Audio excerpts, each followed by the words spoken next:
What is going on, everyone? Welcome to the first episode of the Playoff Podcast. I am your host, moderator, and guy on the webcam. If you are watching here on Twitch, my name is Pano, and with me are the other two gentlemen who are going to be debating all things NFL this week. We have Canes and Stanley Stats. Go ahead and introduce yourselves, gentlemen. Hey, it's Canes here. Uh, I'm a big NFL fan, a big sports fan my whole entire life, and they call me Canes because I'm a big Hurricane fan. So, also a Dolphin fan too. So, I'm gonna swing it over to the next gentleman here. All right, thanks for that, Canes. Stanley Stats here, keeping it short and sweet from the Midwest.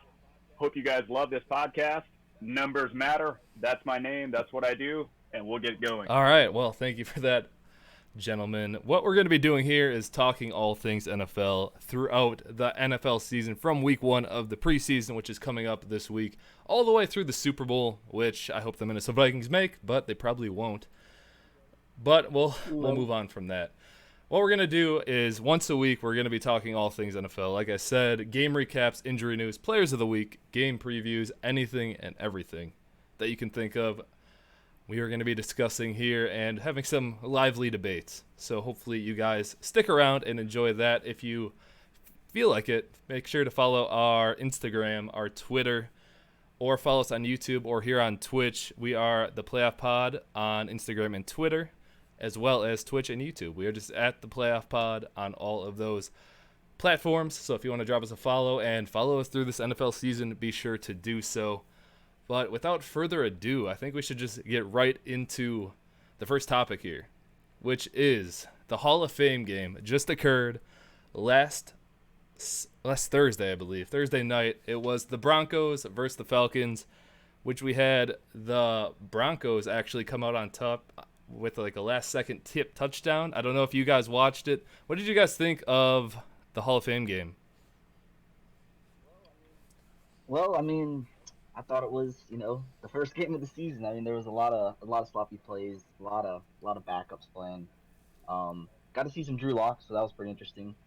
Didn't really perform well, but it's his rookie season, so that's what you kind of expect. First game, probably got the nerves and everything, but I'm just glad football's back, man. Got a little nice ending finish there, and can't wait to get the season going. Swinging over to Yeah, Stanley Stats. hey, I would agree. I enjoyed the game. Denver, Atlanta, especially seeing the old coordinator moved over to Denver. I think things looked well. And touching back on what Kane said, Locke, I think overall for a first game he looked pretty. I mean, he looked decent. He he did make some time management mistakes. I think he made a few mistakes not getting the ball out quickly enough when he did have targets open. Um, uh, Recall one play, he had a Fant who also needed to get his feet wet, get into it, and feel comfortable. He overthrew him. Fant had a dropped pass. But overall, as Kane said, it was fun watching Locke, and his ability to square his hips on some throws, which would have been crossbody.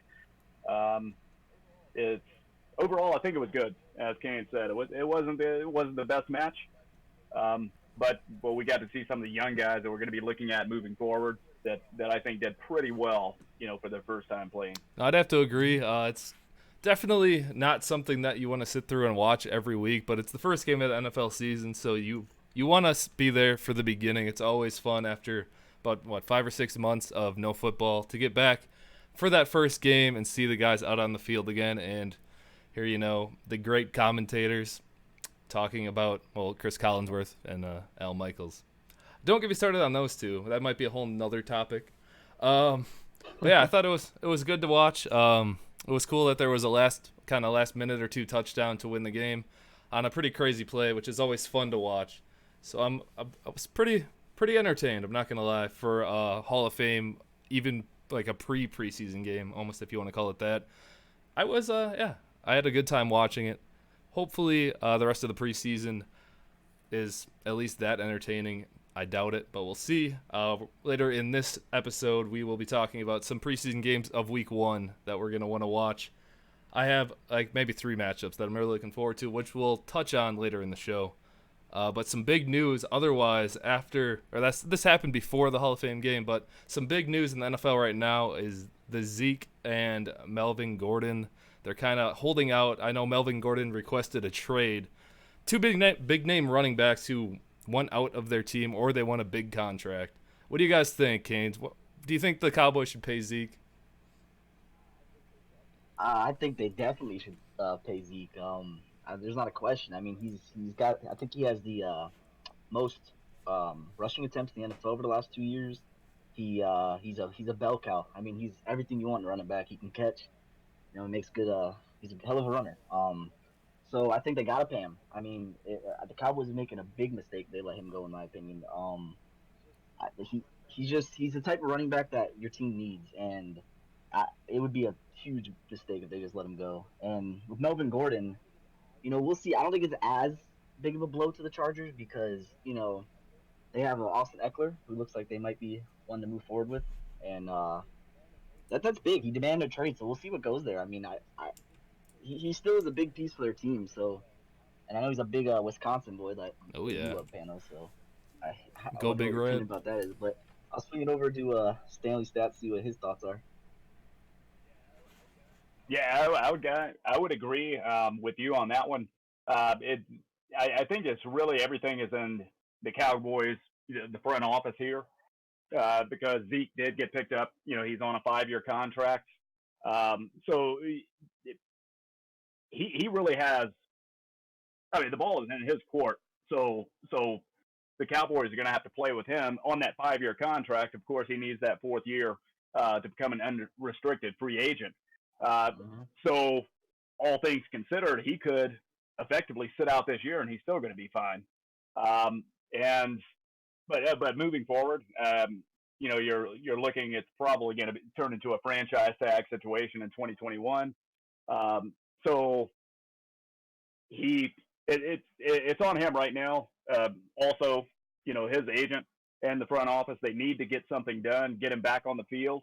However, he does hold the cards here due to that 5-year contract, 4 years to become an unrestricted free agent, and worst case scenario, he's going to be 27, which may feel a little bit old for a tailback, but you got to consider this guy is 6 feet, you know, uh, well over 200 pounds. So he's going to be able to take a beating. So I think he's going to have a long career. So he really has to think, in his best interest, because you never know day to day, especially at the tailback position, how long you're going to be able to play in the game. So you need to be compensated for the value that you provide to the team. So yeah, that's kind of my thoughts on it. And but I see a deal coming. Yeah, I'm under the impression that I think the Cowboys are gonna end up paying him. He is, in my opinion, once in a kind of generational running back. He's one of the few actually bell cow running backs left in the NFL. There's maybe 3 or 4 of them who I would actually consider a bell cow. There used to be a bunch back in the early 2000s. It's around that era, but now that it's a passing league, you don't really have the bell cow running back anymore. But I think it's something that definitely helps your offense. I think if he actually does hold out and they don't pay him, the Cowboys won't win more than 8 games. I think that Dak needs Zeke more than Zeke needs Dak, if you want to put it like that. I think in Melvin Gordon's case, I think he's replaceable. I don't think he is as talented as or as important as Ezekiel Elliott. I think, honestly, that if I were the Chargers, I would maybe trade him and see what you can get if there's any decent offers. Otherwise, I just can't pay him as much as he wants to get paid. It's just not as important of a position unless you are, like I said, a once in a kind of 10-year talent. And I don't think Melvin Gordon is that. So, yeah, overall, I think the Cowboys should pay Zeke and Melvin Gordon, maybe let him go. Trade him. I wonder what his value would be, Melvin I don't Gordon, know. because you'd have to think maybe as the season goes along, maybe a couple injuries, a team would maybe try to trade maybe a second Yeah, or third maybe I don't for think they him. get near a first. Maybe a third, I would see. Because he's not really a super young running back Yeah, anymore either. yeah, and you got Yeah, to pay that's him that's too. the So problem. It's all about the money in the NFL these days.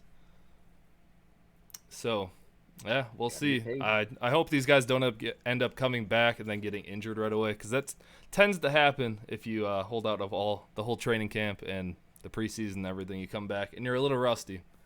Yeah, So, yeah, we saw it with Hill And last year.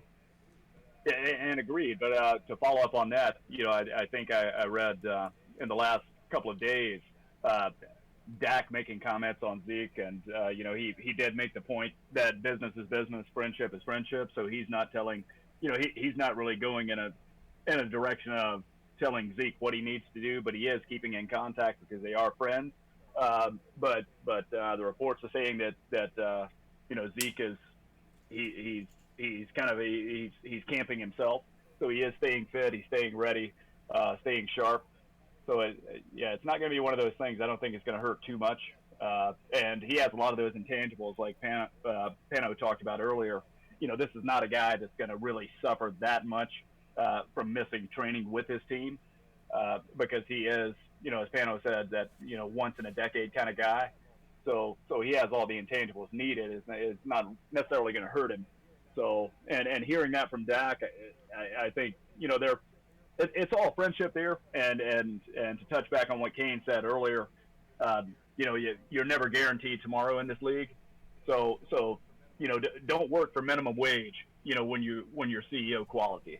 So get paid for what you're doing and what you're providing, and and take it from there. That's front office and agent stuff there. So he's going to do what he does on the field and training himself, and we're going to see what gets worked out in the future as far as coming to an yeah, agreement. it's definitely an interesting topic. We'll see what happens in the next week or so. We might come back to this in a future episode. Depending on what happens, I'm sure something will happen with one or the two in the next week or two. So we'll see what happens. I hope it gets worked out because I want to see these guys on the field. I don't want to see a Le'Veon Bell situation of sitting out a whole season. So we'll see. Moving on, we had AJ Green go down. He's possibly going to miss the first week or two of the season. And I don't know about these NFL stars who play in preseason and or are going every day in training camp. I don't know how you guys feel because I don't want to see these guys go down when they're not on the field, when they are 8, 9 years in the league and they are just going through the run-of-the-mill training camp. And then they go down and they might not be right the whole season. You never really know. I don't know how you guys feel about the whole AJ Green and honestly all veteran and star players playing in training camp and preseason. What do you think, Stanley, about the whole AJ Green and stars in the preseason? Uh, it's one of those things. I mean, it's well. First off, to preface this argument or not argument, this topic, I mean, it's an ankle injury, so it's not going to be something that's going to be too damaging moving forward. However, to touch back on your point, it is one of those things that preseason. Um, you, this is a moment where we are looking at our players and we're using players that we're still trying to get an idea of how can we fit them into the scheme that we're trying to run.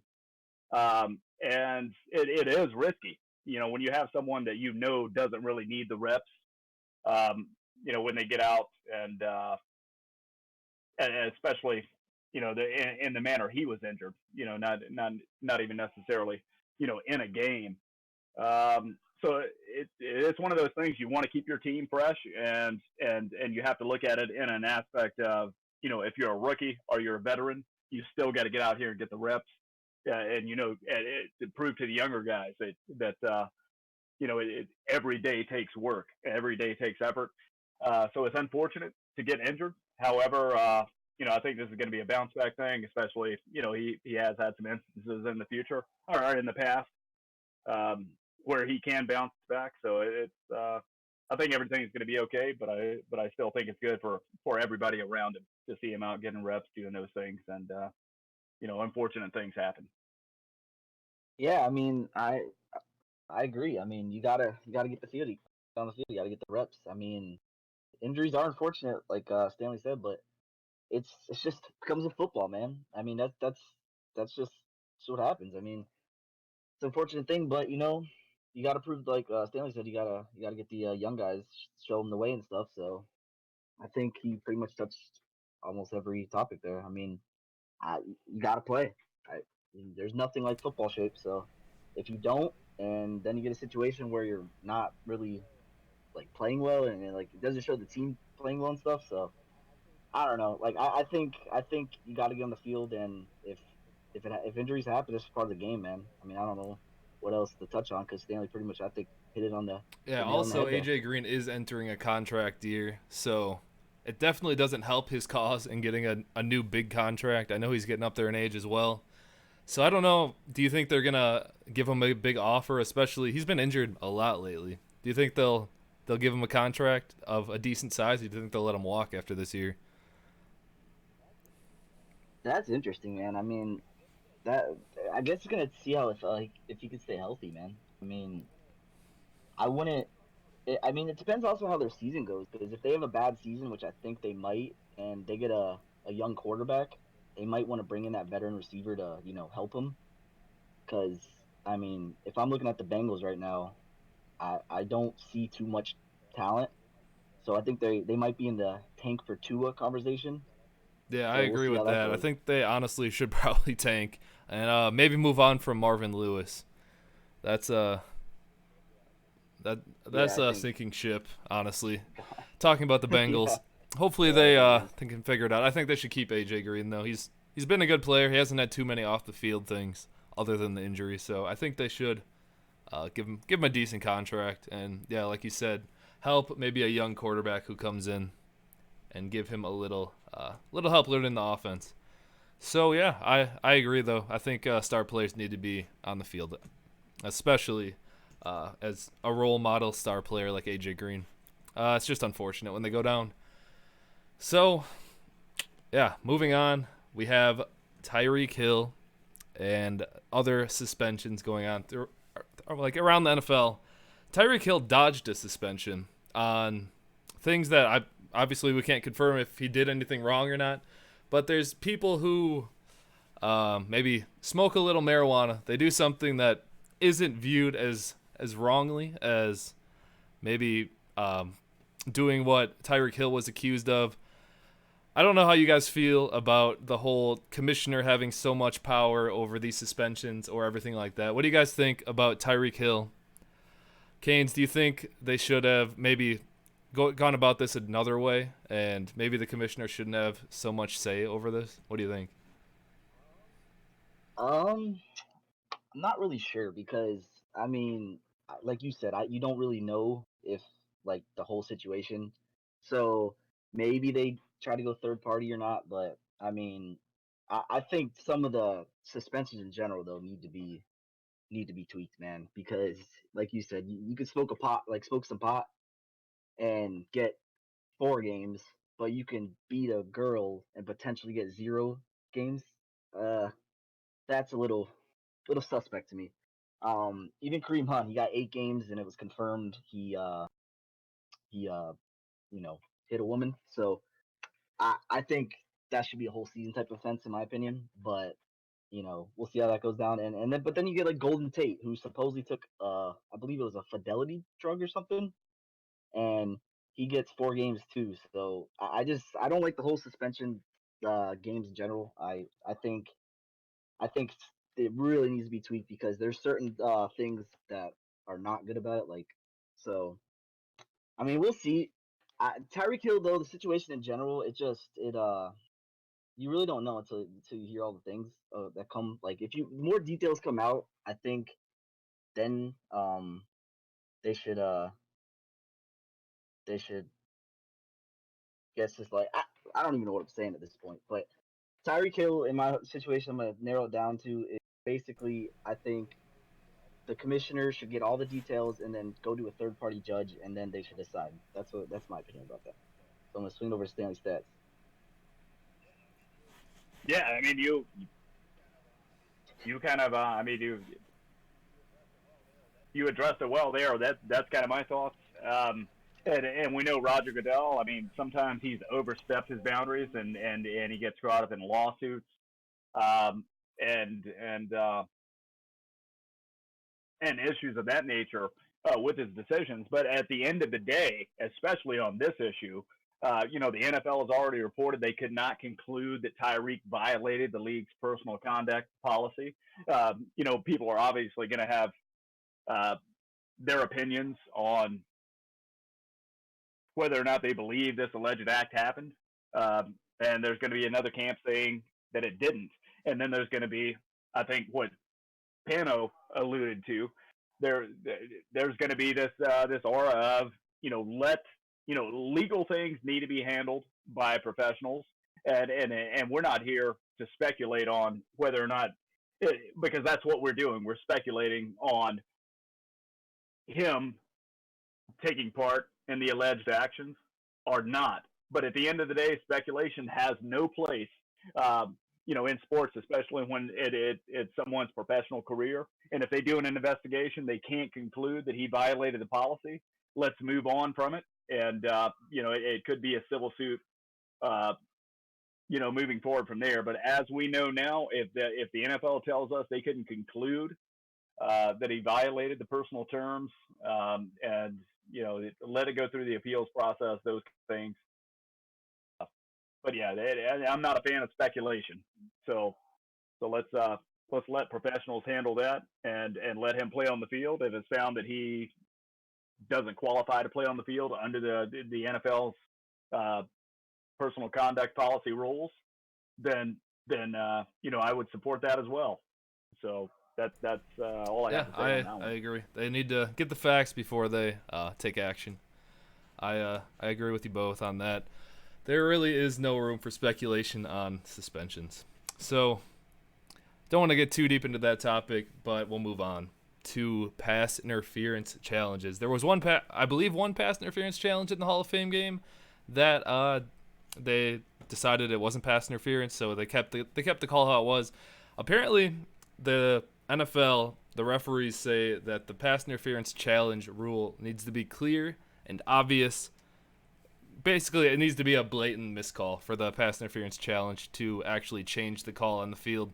What do you guys think? I don't know if you guys saw that pass interference challenge in the Hall of Fame game. What do you guys think of the whole new rule this season, and do you think it's going to have a big effect? I know it would have had a big effect in the NFC Championship game last year, but do you think it's going to be a big thing this year in the NFL? What do you think, Stanley? Moving on this, I think it is in isolated circumstances. It is one of those things where it could be beneficial. However, if you're following this right now, it's a little disturbing for two reasons, in my opinion. It's first off, the obvious is it slows the game down, it gets the team out of rhythm, and it's just not okay. In my opinion, obviously, but we have officials on the field for what reason? Yeah, you don't have to answer rhetorical. What they're doing is they are making the calls that they are trained and paid to make.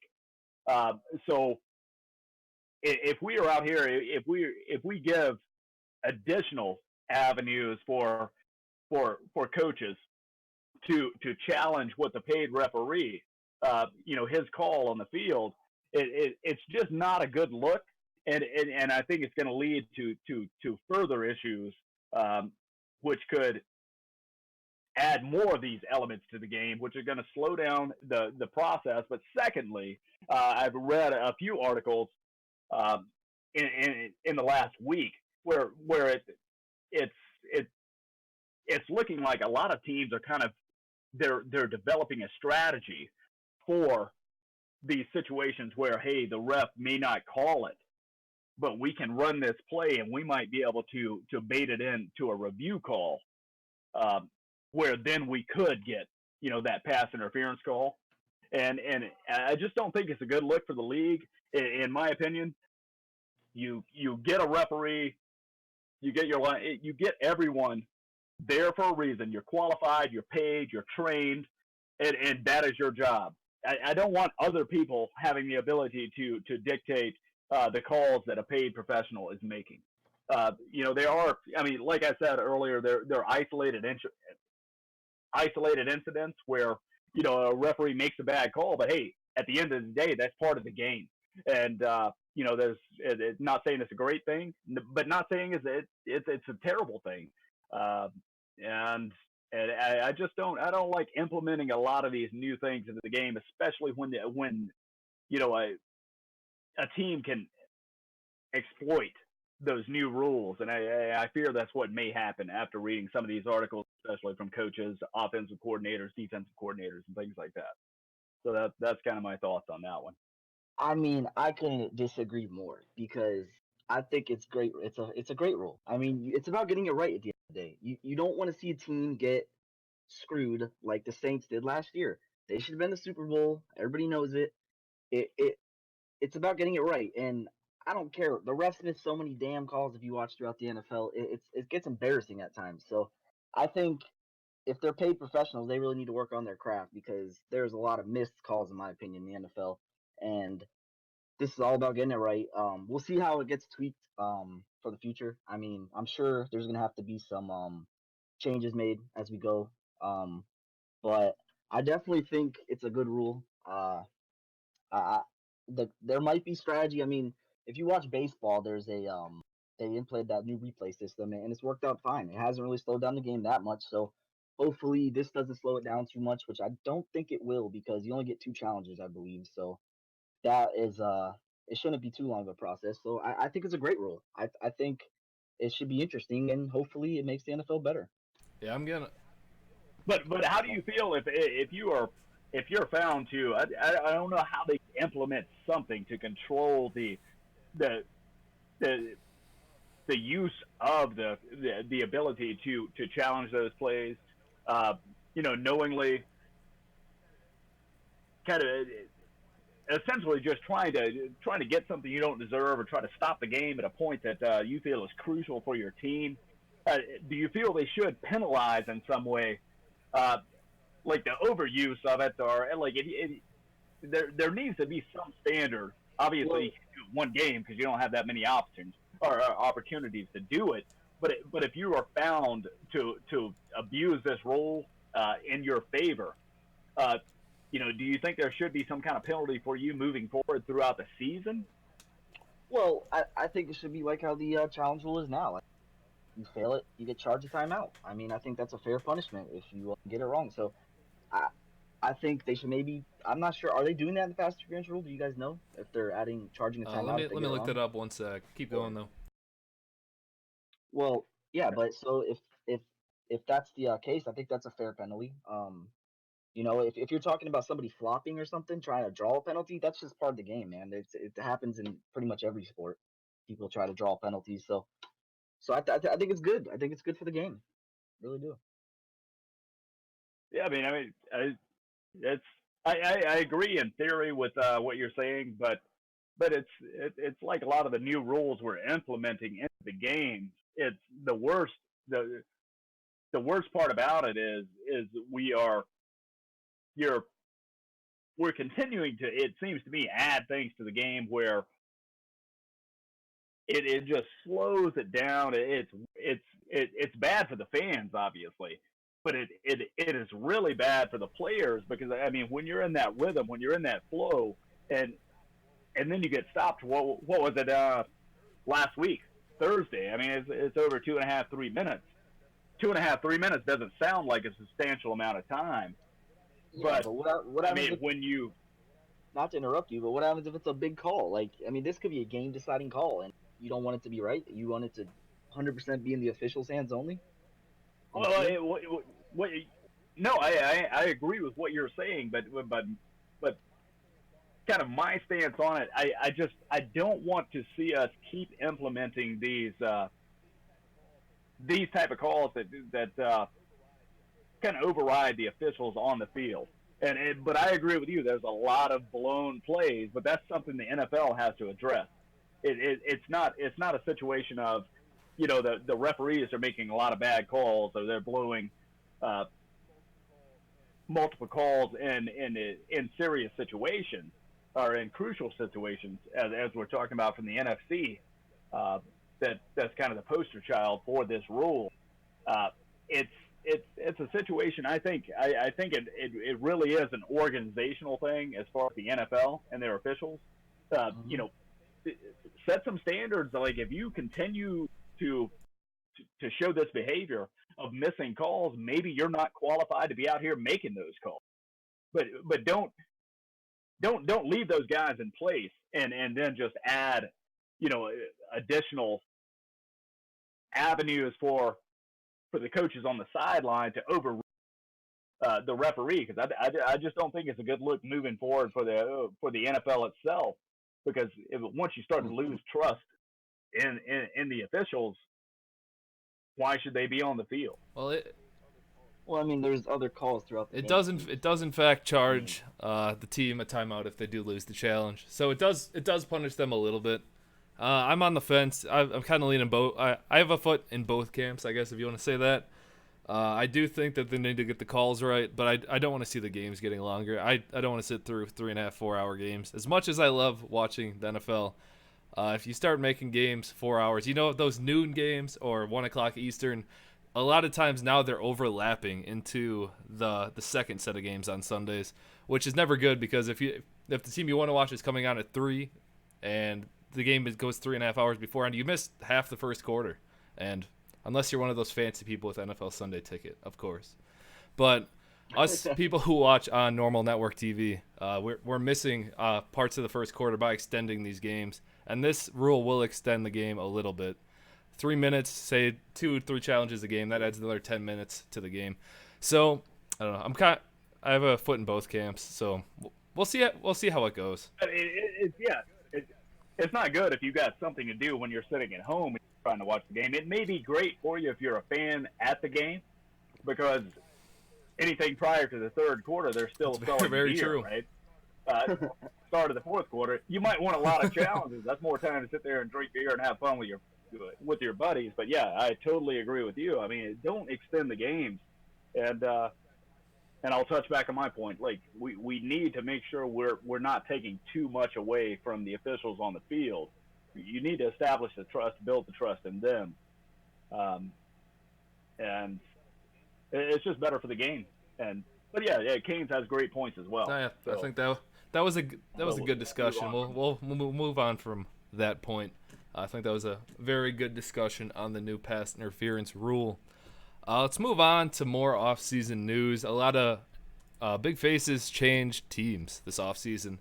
So I have a list of the top 10 biggest off-season signings or trades, players that went somewhere else. 10 pretty big players, honestly, all of them. We'll start off with one of the biggest names.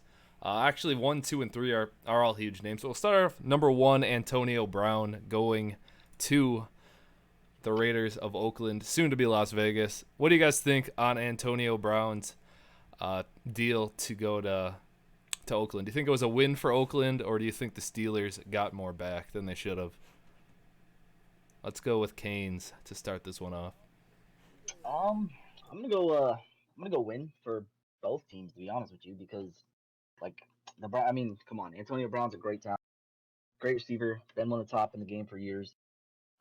Raiders, you know, they're they started rebuilding a little bit this year, not really, but they like not rebuilding too much, but they added some nice pieces. So we'll see what Derek Carr can do with Antonio Brown. But I think it's an absolute win for them because you're adding a great receiver, coming off a bad season, but they got some talent. Hopefully Carr can turn it around there. But he's win there. And for the Steelers standpoint, I think they got somebody out of the locker room that didn't want to be there. I mean, even after he was traded, he had words with Juju Smith Schuster, and I think fortunately they had to go. Let him go. Same yeah, let him go. Basically same with Le'Veon Bell, which we'll get in on later, but I think it's a win for both teams at the end of the day. What's your thoughts, Stanley? Yeah, I'm kind of with you on that one. I mean, it could be a win. However, I think it's an obvious win for Antonio wherever he goes. He's established. Already almost 10,000 yards, 700 receptions, 67 touchdowns.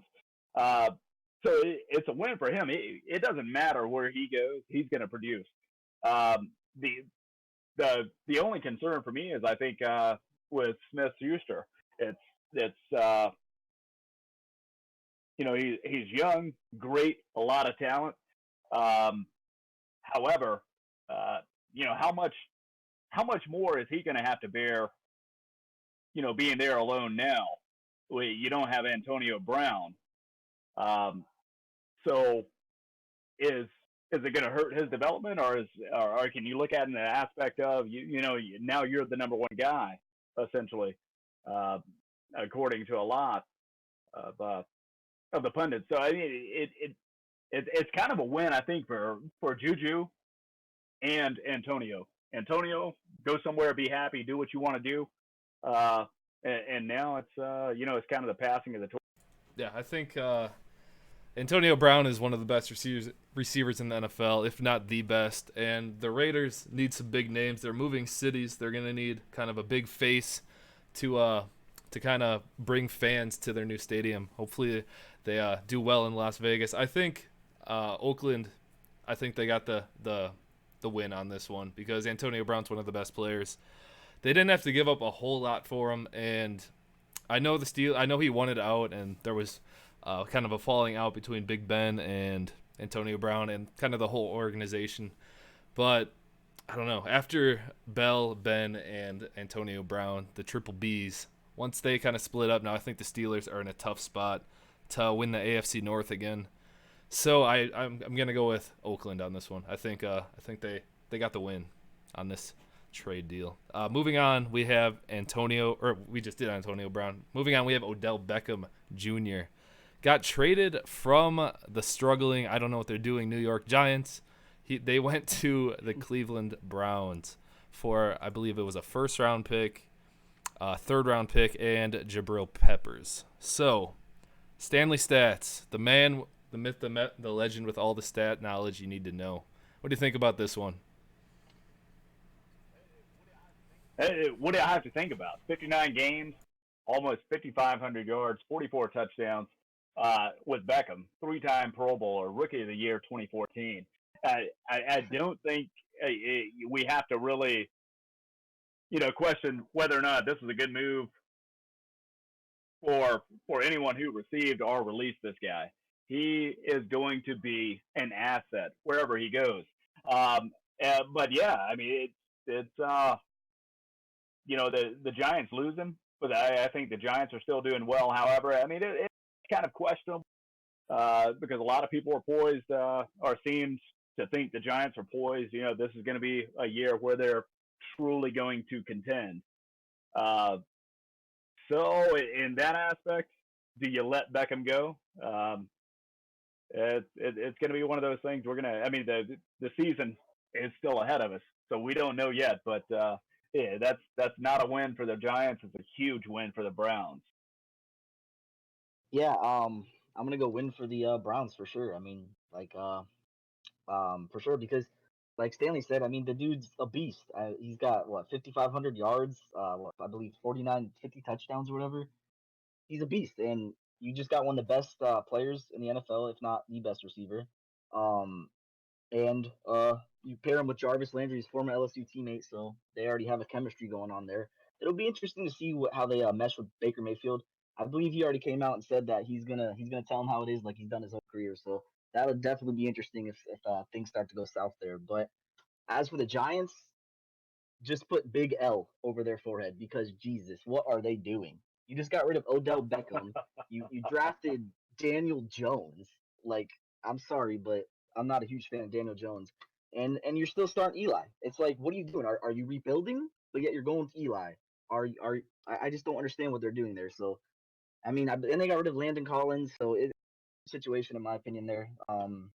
That's all I really have to say Yeah, about that. I agree with both of you. It was a big L for New York, and a big win for the Browns. Odell is probably top three receiver at the worst, so I think the Browns' offense is going to be insane. And don't get me started on Daniel Jones. We'll talk about him on our next little segment after this one. But yeah, big win for the Browns on that pickup. Le'Veon Bell to the Jets. Let's hear it, Canes. I'm gonna go L because I'm just not a big fan of paying running backs that much money. I know earlier I said pay Zeke, but Cowboys are contenders.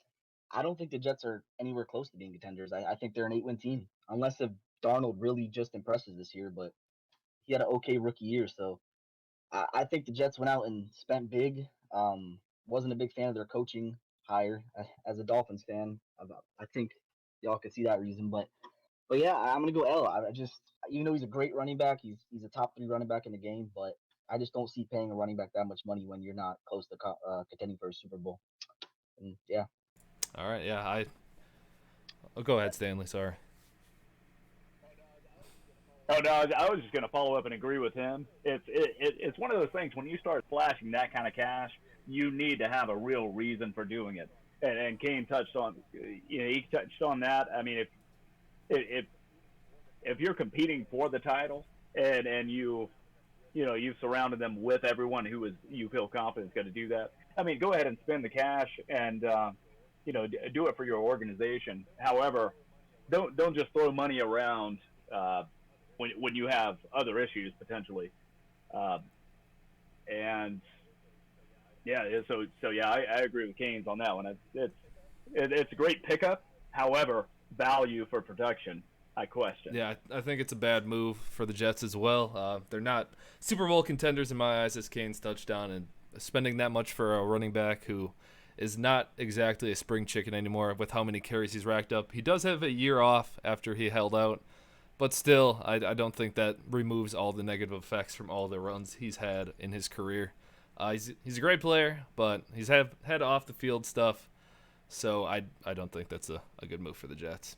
But what do you know? Both New York teams are taking big L's on this list. Moving on, number 4 on my list was Ndamukong Suh, going to Tampa Bay from the Rams. What do you guys think? Stanley, we'll start with you.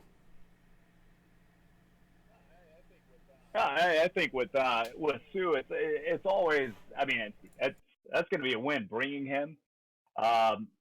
However, last year it you could have questions. You know, what he had 3 or 4 sacks, at least over 5 quarterback hits. You know, in the first 5 starts of 2018, and then we're talking the next 11 games. The guy, what do you average, a sack and 1 or 2 tackles for loss. So it's one of those things like, wow, this guy on the decline. But no, I mean, he's not on the decline. He's still got the motor. He's still going to be there. So yeah, I mean, I agree with that. I mean, he's always going to be an asset.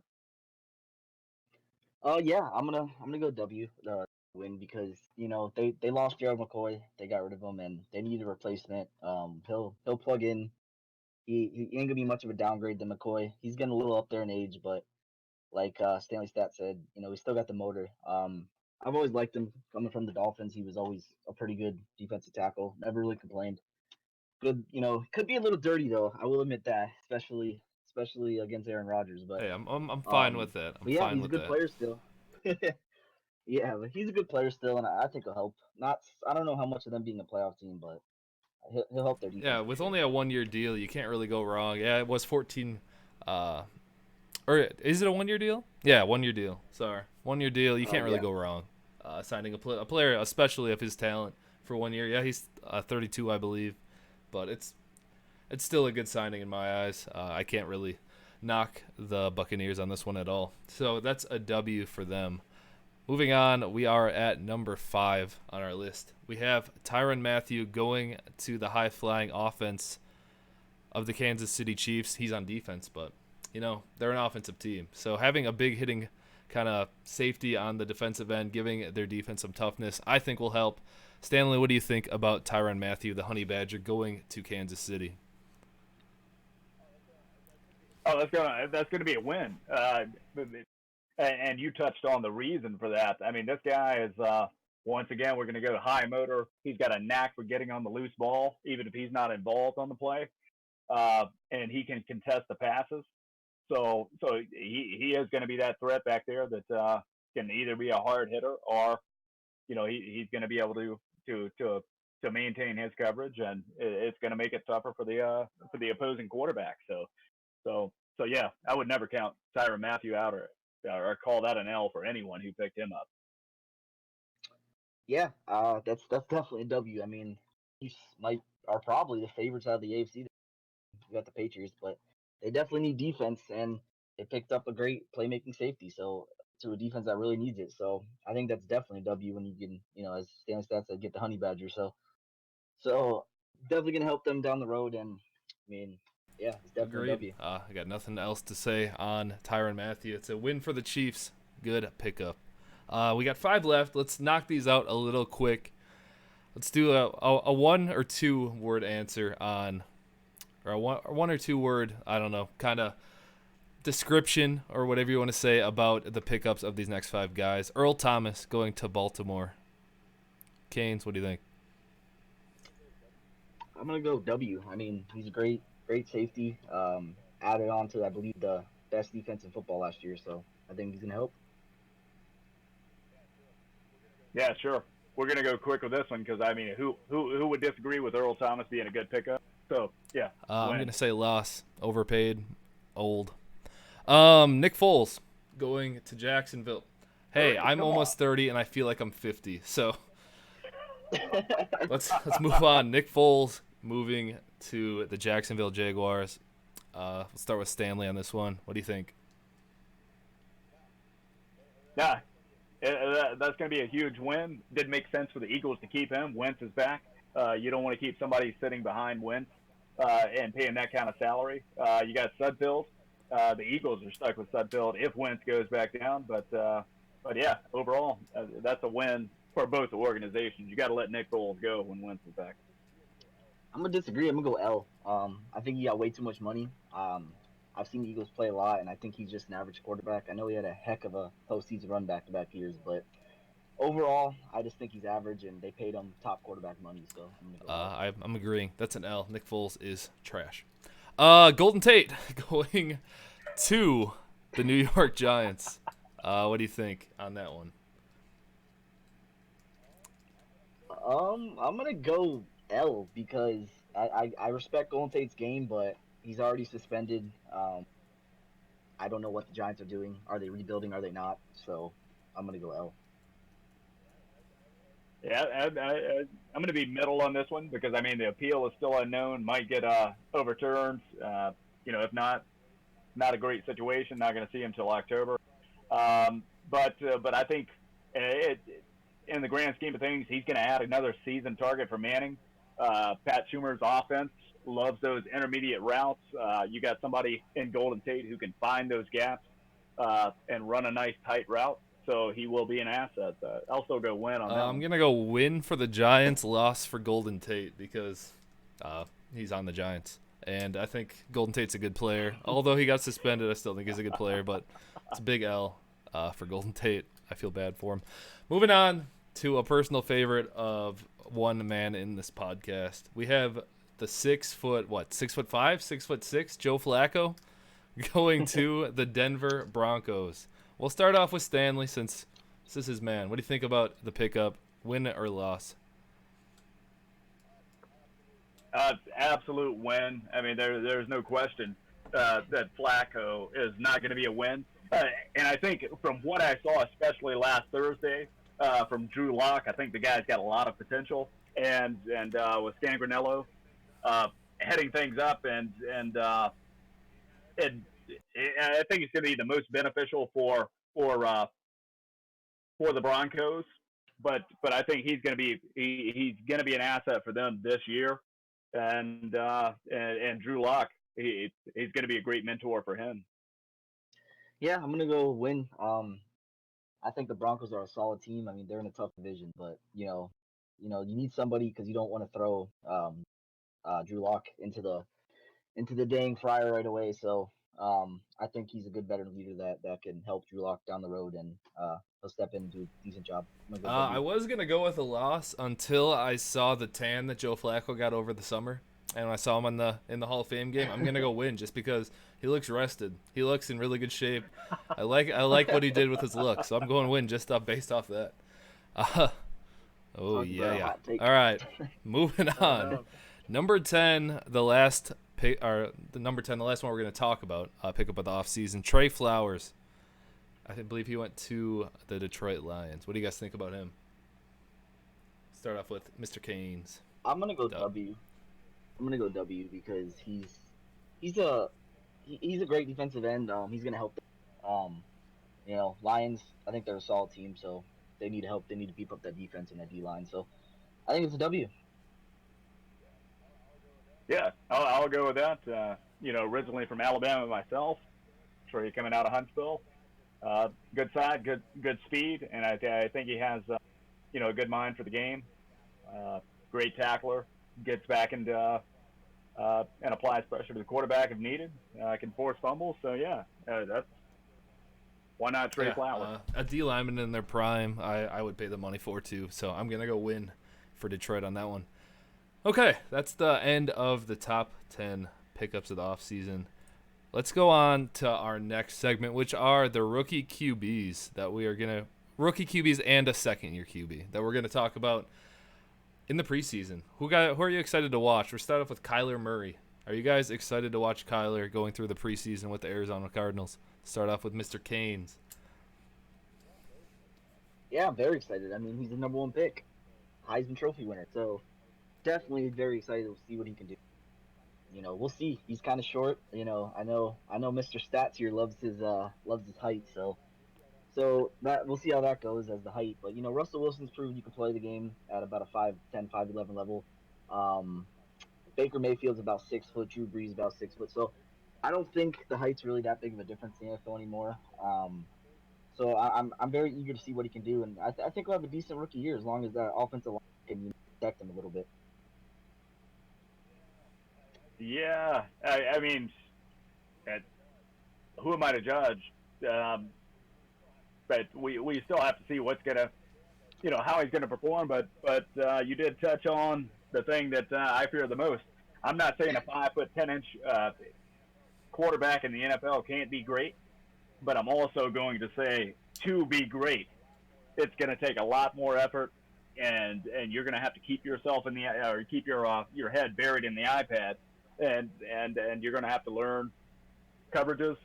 You're going to have to hit your routes, and you're going to have to be a bit more mobile because you got these guys 6'3", 6'4", 6'6" coming at you.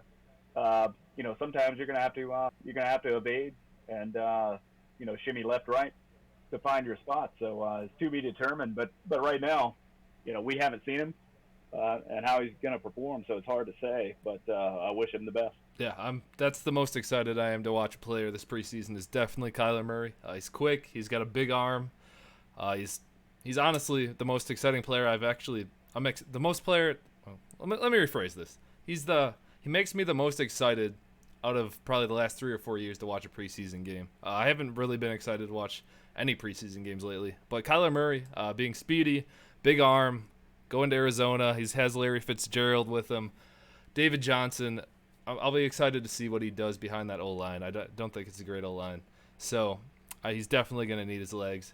I'm definitely excited to watch Kyler going through the preseason into the regular season. Another rookie QB coming in is Mr. Dwayne Haskins going to the Washington Redskins. What do you guys think on Mr. Dwayne Haskins? Stanley, how do you feel? As far as Dwayne is concerned,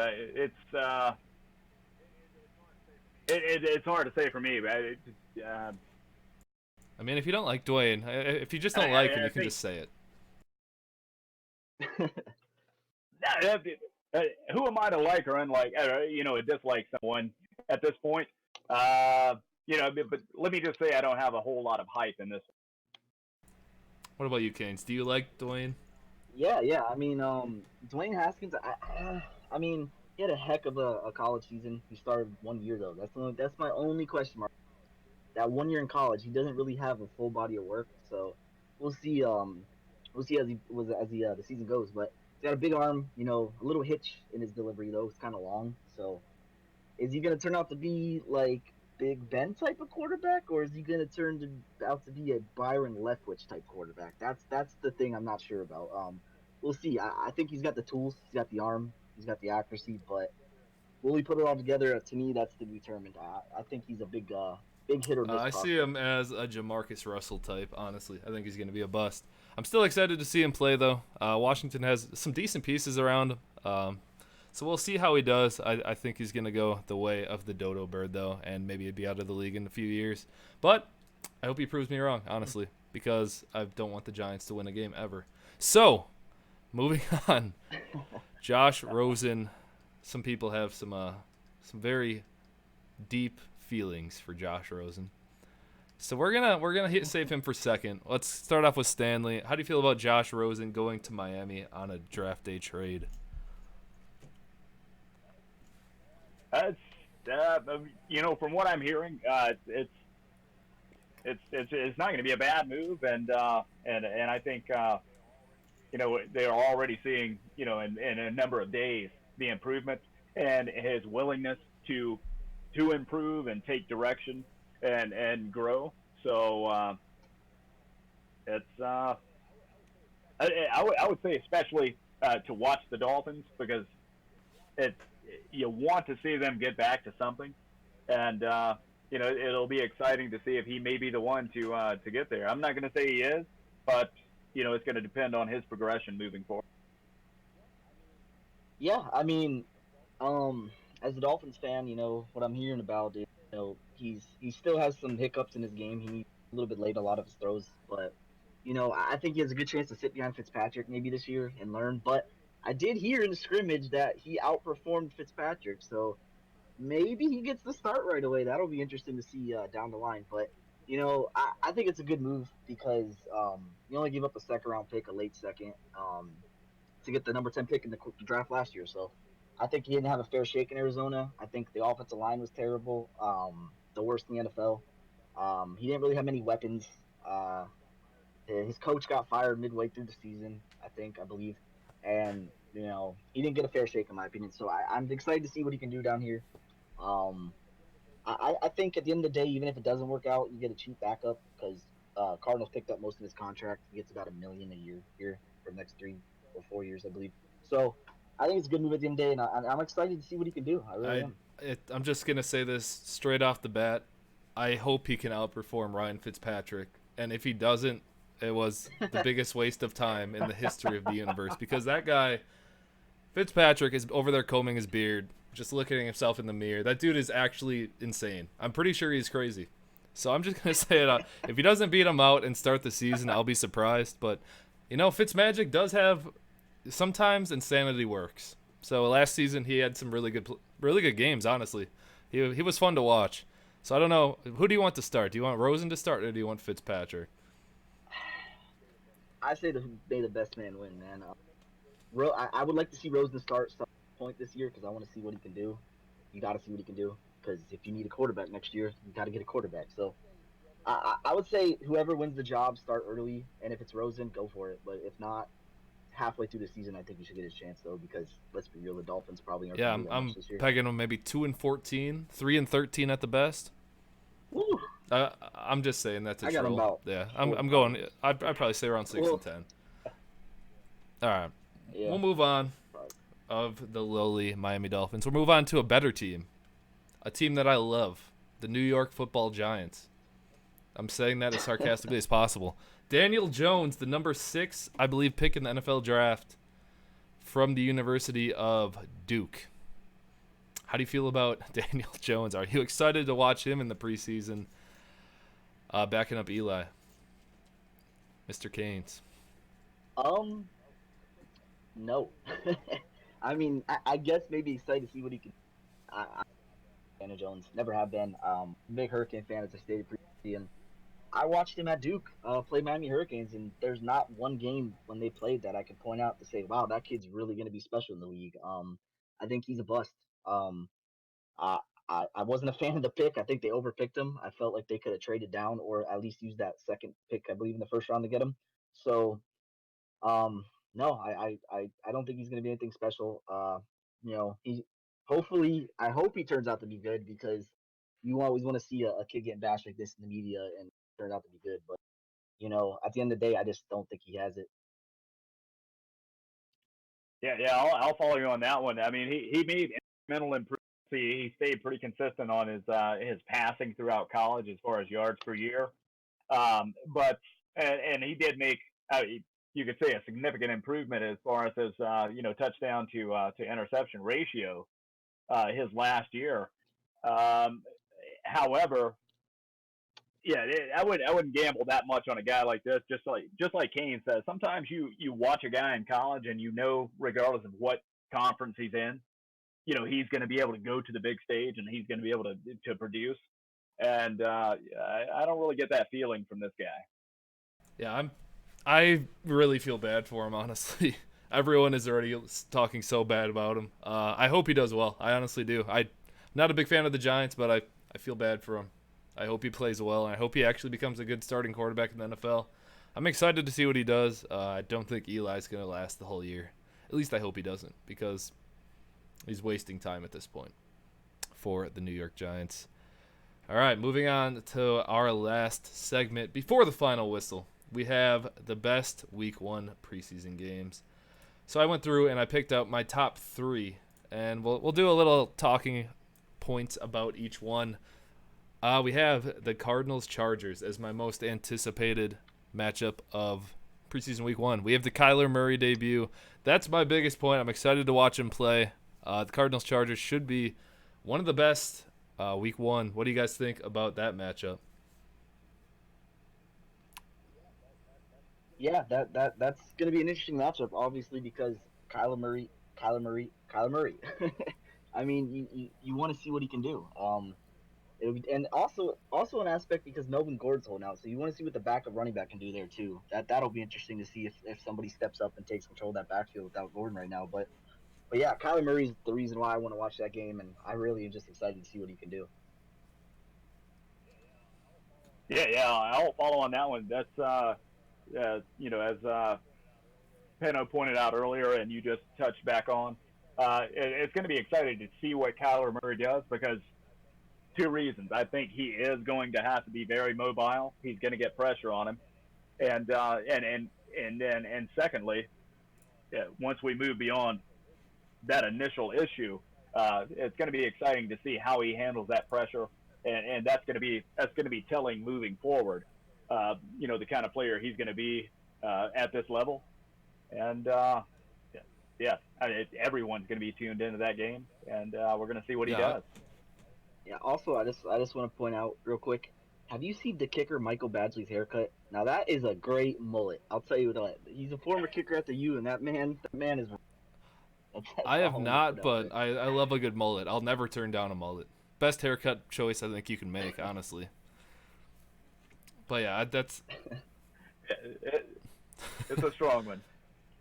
yeah. I'm excited for that game. That'll be a good Week 1. I mean, as good as they get for the preseason. But then we have number 2, the Browns Redskins. I want to see the new offense for the Browns. I want to see their new coach. I want to see Odell. I don't think he'll play at all, but if he does, it would be nice to see him. I want to see Baker Mayfield, Nick Chubb. I want to see the whole team, Jarvis Landry. I want to see if they do anything, maybe on their first drive. Otherwise, on the other side of the ball, we have Dwayne Haskins. I'm excited to see him perform for the Redskins, even though I don't think he'll be great. But we'll see. What do you guys think about that matchup, Stanley? We'll start with you. Yeah, I'm excited. That was going to be one of mine that I was going to mention as well. Um, we'll get to see a little bit of Odell, maybe a possession or two from Baker. See what kind of chemistry they have.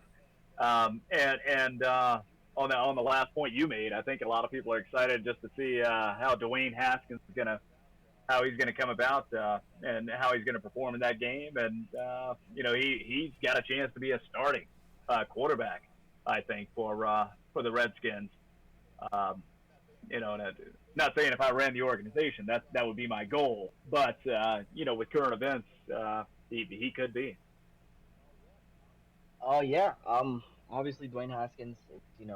That'll definitely see what he can do. As he could job you know, and also I'm interested to see Darius Geis. Coming off that knee injury last year. Um, he's finally getting his chance. I know he was like a top running back. Last season coming out of the draft, and he got hurt unfortunately. So that'll be interesting to see what he can do a little bit. And yeah, the Browns, if any of the starters play, that offense is definitely something to really look at. And we'll see what they can Yeah, do. that'll be a good one. The third one I had on my list, and the last one I'm really thinking about watching is the Rams Raiders.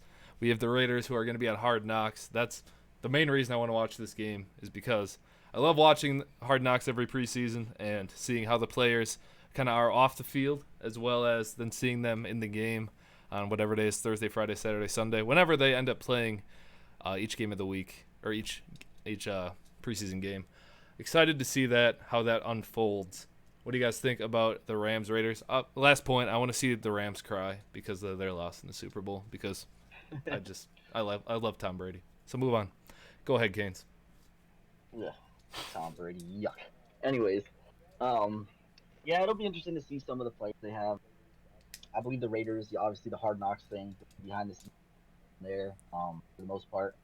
You get to see all the shenanigans that go behind the scenes before leading up to a game, so that'll be a little interesting. And as for the Raiders, maybe if Antonio Brown plays, I don't know if he will. That'll be pretty cool to see. Him and Derek Carr maybe can hook up a couple times then. Um, as for maybe backups, maybe Hunter Renfro on the Raiders, see what he can do. He was a big Clemson, a big part of their national championship runs. So he was a walk on, and now he's gonna get a chance to maybe try to walk on the NFL and make his mark. So that's one guy I'm looking forward to see a little bit too on the Raiders. Yeah. I agree with that one. I'm kind of excited also to see Josh Jacobs get out there. Let's see what's going on with him. And obviously, he came from the NFL Academy, University of Alabama. See what we're going to do with that, and how he performs, as well as I always want to see Gurley get a couple of touches, see if he's still got his touch moving on, and yeah, it should be an exciting game. I would also tell people to tune in to the Cowboys in San Francisco with Garoppolo back. See what shakes out there. Don't get me started on Garoppolo. Also, also Celine Farrell, the pick. A lot of people thought he was overpicked. I think he was number 4 pick, right? Well, I could be wrong. I know he was around top 5 though. A lot of people thought he was overpicked. He was supposed to be a mid to late pick, so that'll be interesting to see if he can get off to a nice start. Yeah, those will be some exciting games of week 1 of the preseason, starting on Thursday. So we have games Thursday, Friday, and Saturday. It'll be exciting. I can't wait for football to actually be back for a full week of preseason games. So yeah, I'm excited. Hopefully we have some good, or at least decent games to witness. So yeah, that's the end of that segment. Moving on, we are in the final whistle, which is closing remarks kind of, and what we're going to kind of shoot for next week. So do you guys have any final kind of comments on anything going on that happened in the offseason or coming up at the preseason? Canes? Yeah, obviously all the young quarterbacks, that's mostly what I'm interested in because let's be real. To be a great NFL franchise consistently, you got to have that franchise quarterback for a long time. So that's the main thing I'm interested in. And, the Dolphins, obviously, I want to see what they can do as a big Dolphin fans. That'll be interesting as well. But for the most part, young quarterbacks, rookies, to see what they can do. And yeah, that sums it up for me. All right, yeah, and as far as I'm concerned, at this point right now, what we're doing, we're talking about it, we're thinking about it, we're dreaming about it. But Thursday, it's going to be back, and that's going to provide us with a great opportunity. As Kane said, we're going to get to see a lot of these rookies, and we're going to get to see all the teams coming back out, kind of, and get a feel of how they're going to perform. See if we're seeing anything changed up. We've got some, a lot of moves being made as far as coordinators around the league. So it's going to be exciting to watch, and it's going to be very, very, very exciting next week to bring all the listeners a podcast where we can actually break down what's happening and what we thought and get a discussion going. So yeah, it's back, baby. So let's be excited about that and. Yeah, I'm relishing the moment, honestly. I'm excited. Yeah, next week, like Stanley touched on, we are going to be recapping all of the Week 1 preseason games. Hopefully there's some maybe big highlight players that go off for some decent stats so Stanley can, drop that knowledge. We'll see what happens. I'm excited. We'll recap all the games, kind of break down any news throughout the next week, maybe some holdout news with the running backs or anything really that happens throughout the week. We'll recap that. Also, the game recaps, like I said, and any other news that comes out, we'll be touching on in episode 2 of the podcast, which will be next week after these week 1 games. So yeah, any final words that you guys want to say to the listeners, or should we just should we wrap this one up? I'm just glad football's back. Let's do it, baby. Excited. Yeah, and just great for anybody listening, and hope you support follow. We enjoyed being here. No, I thank Pano for allowing me to be here, and we look forward to talking more football with you. Be sure to follow us on Instagram, Twitter. We are at the Playoff Pod on each of those, or follow us on YouTube or on our Twitch channel. We will be weekly. Every week we'll be having a podcast. We are potentially thinking about doing a fantasy football podcast. Not sure if that's going to happen, but we are discussing it. So if you guys are enjoying or want to see that, be sure to hit us up on Twitter or something. Let us know that you are interested in seeing that. But other than that, thank you guys for listening or watching on whatever platform you're on. And we will see you guys week 2 for the recaps of week 1 preseason games.